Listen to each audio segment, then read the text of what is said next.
accountable, transparent, and I would also say effective government in terms of meeting the needs of Iowans, also eliminating some of the unnecessary regulatory burdens.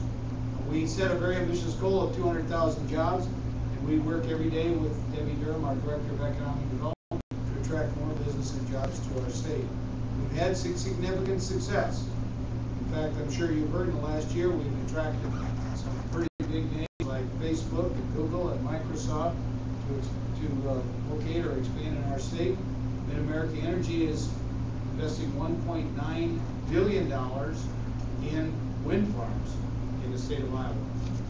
Another very significant investment to give us reliable, renewable energy to help our manufacturing and food processing industry. And we have now replaced all the jobs that were lost during the previous administration. We in fact have the 5th lowest unemployment of all 50 states. We have our fiscal house in order, and we have indeed, after working at this for the last 3 years, got a significant property tax reduction approved that will make a difference over the next decade. This is something that's been talked about for 3 decades by lawyers and by legislators, but finally we were able to make significant progress this year. So we worked together with House and Senate Republicans and Democrats to pass this compromise, and it includes not only a 10% reduction in commercial and industrial property tax, it includes full funding of the homestead, elderly, and disabled tax credits that hadn't been fully funded for a number of years, and the state takes over all the growth in education. Instead of allowable growth, which was a combination of property tax and state aid, the new money for education is going to come from supplemental state aid, 100% state dollars, and the state is taking over more of the costs of mental health, and our new health and wellness program will also attract federal dollars to eventually replace all of the property tax that local governments are paying for mental health and developmental disabilities. And so this should be a significant benefit for all property taxpayers. Now, the bill we passed was a combination of what I recommended, what Senate Democrats wanted, and what House Republicans wanted. It included permanent property tax reduction, but it also included the tax credit provisions that Senate Democrats wanted, the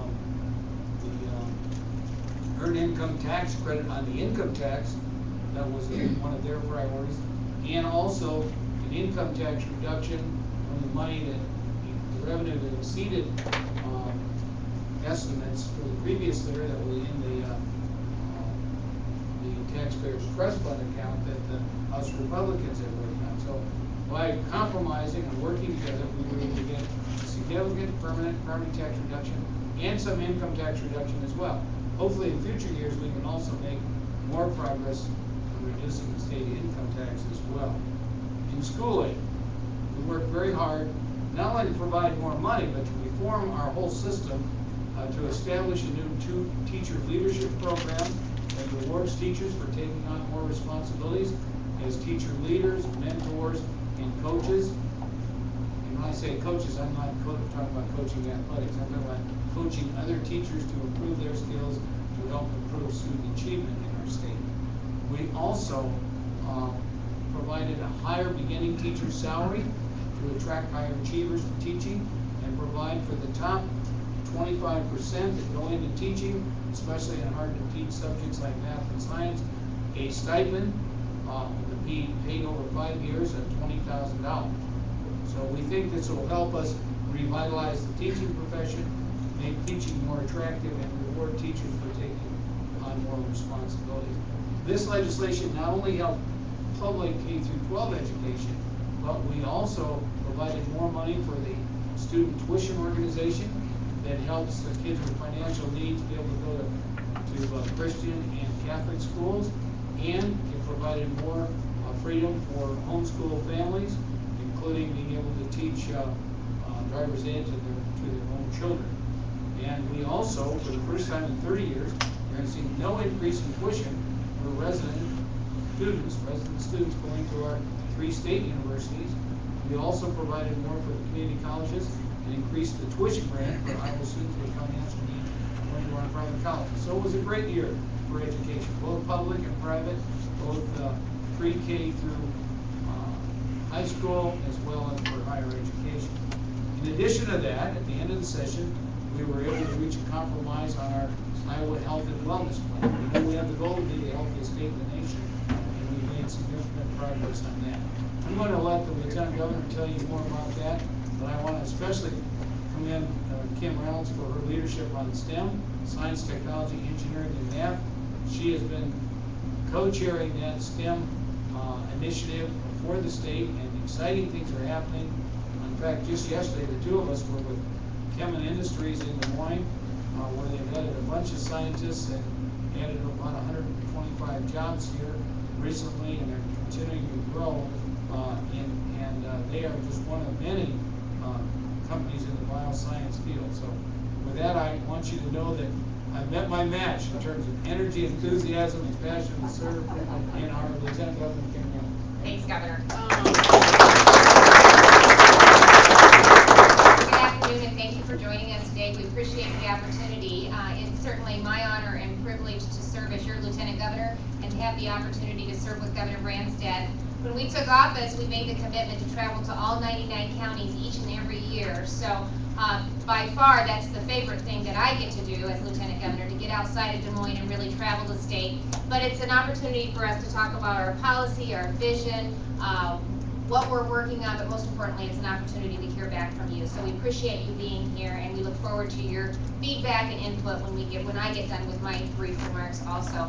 But really, it's an opportunity for us to talk about our results, and also, I have to say, my background is local government, so it is one way that I get to keep track of all my former county treasurer colleagues. We just came from Wright County, so I got to see Peggy too, so Chad, thanks for being here. So it's a way for me to stay in touch with the colleagues that I had the tremendous opportunity of working with for 12 to 14 years, so thank you very much. But you know, Iowa is poised for significant economic growth. We are a bright spot in the nation, and we have a great story to tell. And I think a lot of that had to do with Governor Branstad. He was the right person at the right time. He brought experience, courage, and leadership back to the state office, and really stability back to our state budget. That and a very focused agenda that he talked about, traveling the state and bringing all stakeholders together, I think is one of the reasons that we had such significant success in this last legislative session.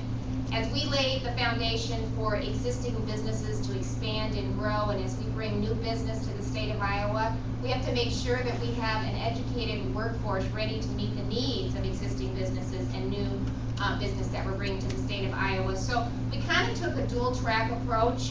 One of the initiatives we're working on, the governor talked about education reform, transformational systemic education reform. Over the next 5 years, I think we're going to really see some significant gains in really meeting one of our goals, which is restoring Iowa's leadership position in education.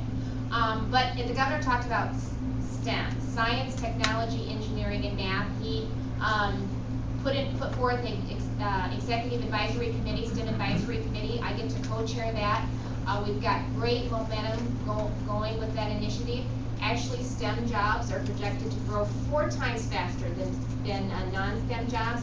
And by the year 2018, it's projected that Iowa alone will have 72,000 new jobs just in the STEM profession.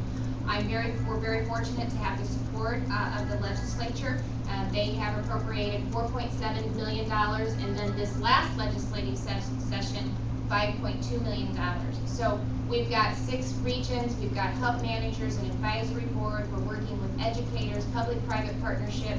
The first year we were able to reach about 40,000 students with STEM programs, and this year we'll reach about 100,000 students. So one of our main objectives was to increase student interest and achievement in STEM so they can start to see the relevance of taking science and math and the impact that that will have on their future moving forward, and to make sure that no matter where students live, they have access to those great programs, all the while tying it to economic development.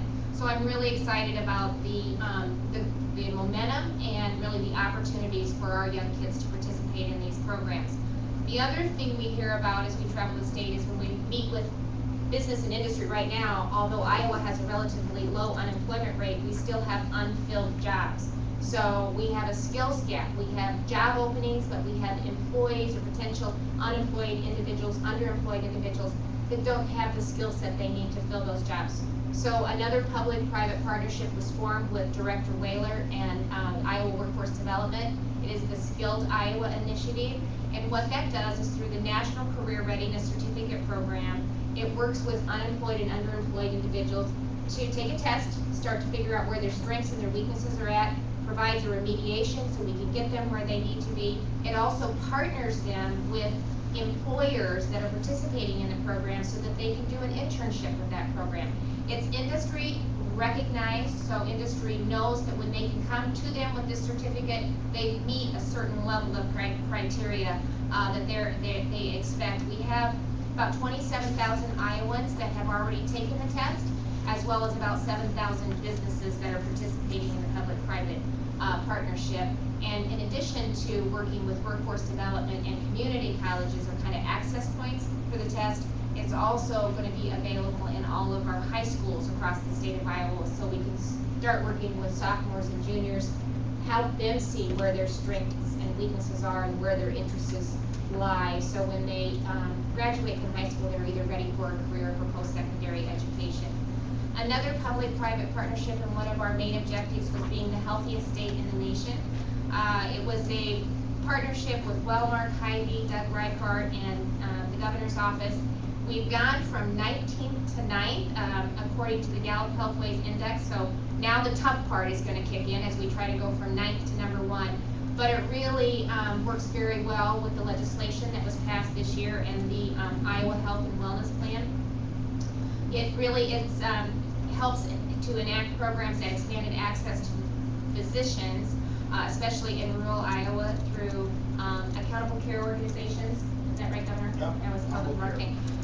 So they'll have better access. We've submitted 2 waivers. We had 3 choices: a state system, a partnership, or to turn it over to the federal government. I'm talking about the exchange. We did the partnership because it was important for our insurance agency, our insurance commissioner, to help identify some of the regulations and also have some input on what the Medicaid eligibility requirements are. So there'll be 2 waivers that'll be going in. Anybody that's 100% and below at the federal poverty level, which is they will participate in the Iowa Health and Wellness Plan. That's kind of replacing the Iowa Cares program that expires later this year. It has, they have to have some skin in the game by paying a small premium, but they can get that waived if they do a health risk assessment, an annual physical, or participate in well-being programs. So there's an opportunity, again, to work on healthy outcomes and having them have some skin in the game. And then any 101 through 138 will go into the exchange. Again, I think the main thing is it's an Iowa plan, it's a compromise, it's reasonable, it's affordable, it's an affordable alternative to Medicaid, and it really starts to drive people into private insurance, and I think that's an important component of it also. So we should hear back. I think we sent it in this week. We'll be out in DC in September and going to try to meet with Secretary Sebelius as well as the President to continue to talk about the importance of letting Iowa develop their own plan through the waiver process. We know we've got an ambitious agenda, but it's one we believe